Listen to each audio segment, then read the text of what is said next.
so it's time. They better get moving. Hi Danielle. Hi. How was it to shoot the Black Waters of Echoes Pond together with Sean Clark? And my second question, do you know a release date of a DVD? Because I want to see this movie. I know, we did it, I mean, we shot that in '07. It's like crazy. You know, Elise and Electra are good friends of mine. Marcia Monroe's in it, she's a good friend of mine. Jimmy Duvall's a good friend of mine. Nick's a good friend of mine. So it was like a party. And I knew that going in. I knew like, oh yay, you know, 8 friends working nights for 3 weeks in the middle of nowhere. Woo! You know, that's the kind of stuff that I get excited about. But it was a lot of work in a very short period of time. You know, my character's you haven't seen it, so my character's kind of like the disgruntled, annoyed, angry, bitchy girl.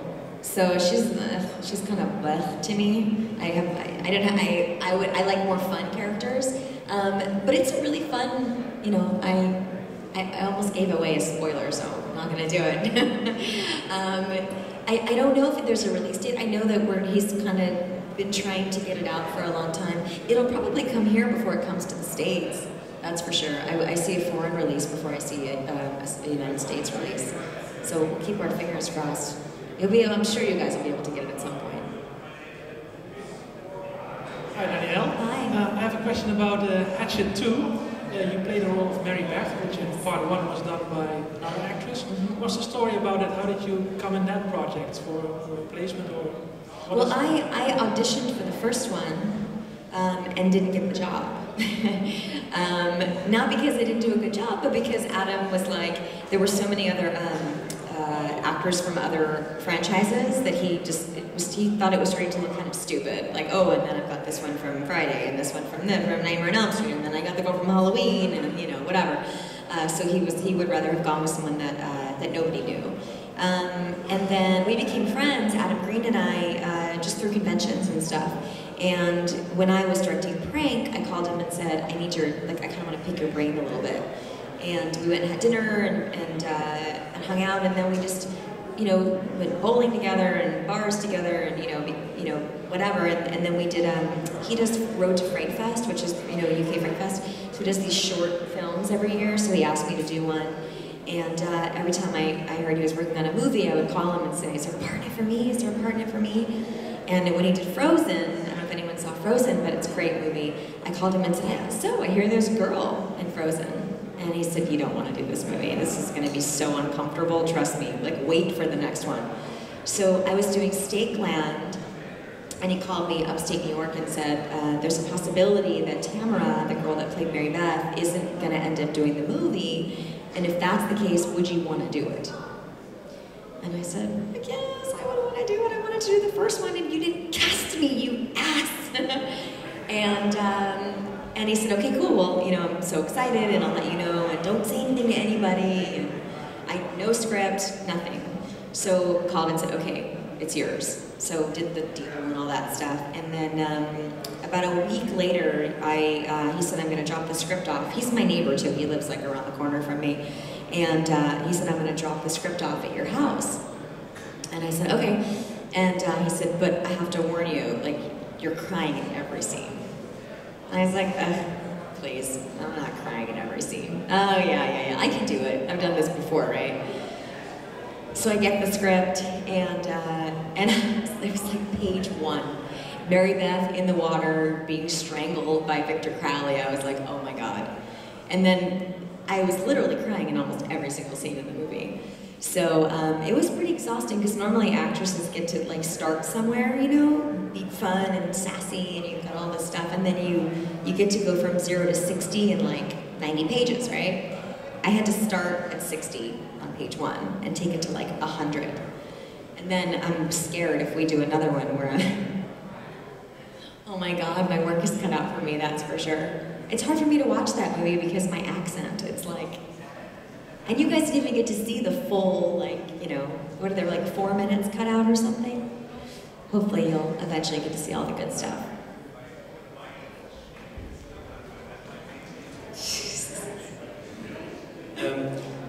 Did you have any memories about Donald Pleasance? And What are your favorite horror movies that influenced you the most? Donald Pleasance, you know, I think it was Halloween 5, and I had a little teeny tiny trailer, you know, they call it a triple banger, which means that there are 3 rooms in one trailer, and I had one for school, one for me, and then one for the boy that played Billy, and Donald had this like huge motorhome, like 40-foot Winnebago, huge, huge, huge. And I thought at 11 years old that it was like the coolest thing ever. That there was like a bedroom and a kitchen and you could drive it, and I was a kid, you know. And so he was only on set for about maybe 5 or 6 days, and then he was wrapped, and then I had to work another 3 weeks. And they wanted to bring the trailer back, the producers, and I remember Donald saying like, come here, because I wanted to see it. And I went in, and he said, oh, I have a refrigerator, and look, here's the bedroom, and he was showing me around, and I was just like in awe. And so he wrapped that night, and they said, we're gonna take it back, and he said, you need to keep it for her.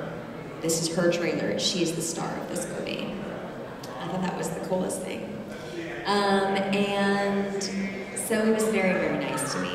I mean, I didn't know that he was this huge, iconic star, because I was a kid. He was just, you know, this like grandpa sort of figure to me. And then movies that I love, horror movies, Poltergeist is still my favorite. I think because I was about 7 or 8 when I first saw it on TV.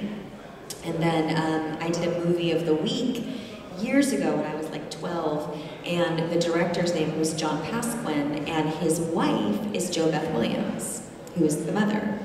And a little kid, and I had no idea, and I was working on set, and in she walked onto the set, and I was just like, you know, waiting for Carol Ann to come out of the television. So, so that's sort of what I like. You know, I even like watching Gremlins, and you know, I worked with Joe Dante, and just sort of the old classic, good, you know, good ones, fun ones. Have you ever been involved in a project where you didn't expect very much of it, and then when you were on the set you had a very good relationship with other actors, and it turned out that actually the project you got was very good and you didn't expect so much? Did you have had that? Usually it's the other way around.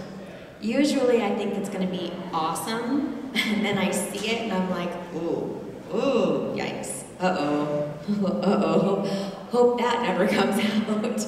And then there's other times where, you know, Stakeland, the movie that I just did, the vampire movie, little tiny budget movie, vampire movie, and you know, Toronto International Film Festival, which is a very big film festival, we won the Audience Choice Award for Midnight Madness against like huge studio films. So a lot of times those little movies that are, you know, a $500,000 budget don't really get much recognition, and other times they're great. And this movie I've seen, you know, God, I've seen Stakeland like 7 or 8 times now, and every time I love it. I think it's beautiful. It's a character that I've never played before. I'm like sort of soft, sweet, motherly. I'm pregnant in the movie, you know, so it's a very different character. I'm normally like sort of the badass girl, so this is a little bit of a different. This character was a bit more like me in real life. I'm a little feisty, but overall I'm a little bit nicer than I play on TV. So I think our time is nearly up. Do you have any final comments, anything you want to share with the German audience? Just that you guys have been really great. And I'm happy to be here, and I hope that you'll have me back again maybe next year.